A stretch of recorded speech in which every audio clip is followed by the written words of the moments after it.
akhirnya kami sampai pada tahap ini melalui proses persiapan beberapa hari ya teman-teman, mulai dari proses pengadaan aksesoris, pembuatan aksesoris, masalah jahit menjahit apa dan sebagainya.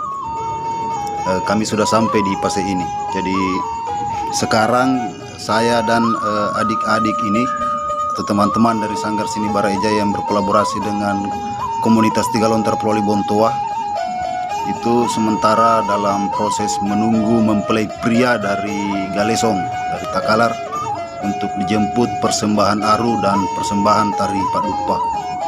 Jadi mereka habis bersiap-siap, sementara menunggu. Teman-teman bisa melihat kondisinya seperti apa ya. Jadi inilah mereka.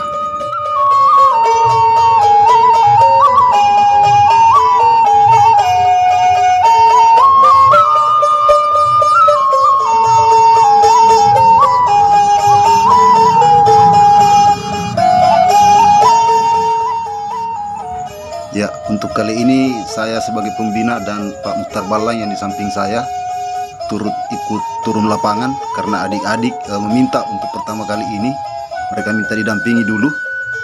Jadi apa boleh buat untuk memberikan motivasi bagi mereka.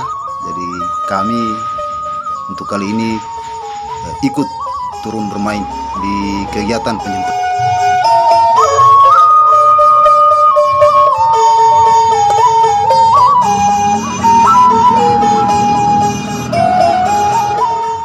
Oke, sukses untuk kalian semua, teman-teman atau adik-adik di Sanggar Seni Barajaya Bontoa dan komunitas Tiga Lontar Pulau Libontoa. Dan untuk penonton, semoga Anda semua sehat dan sukses selalu. Terima kasih.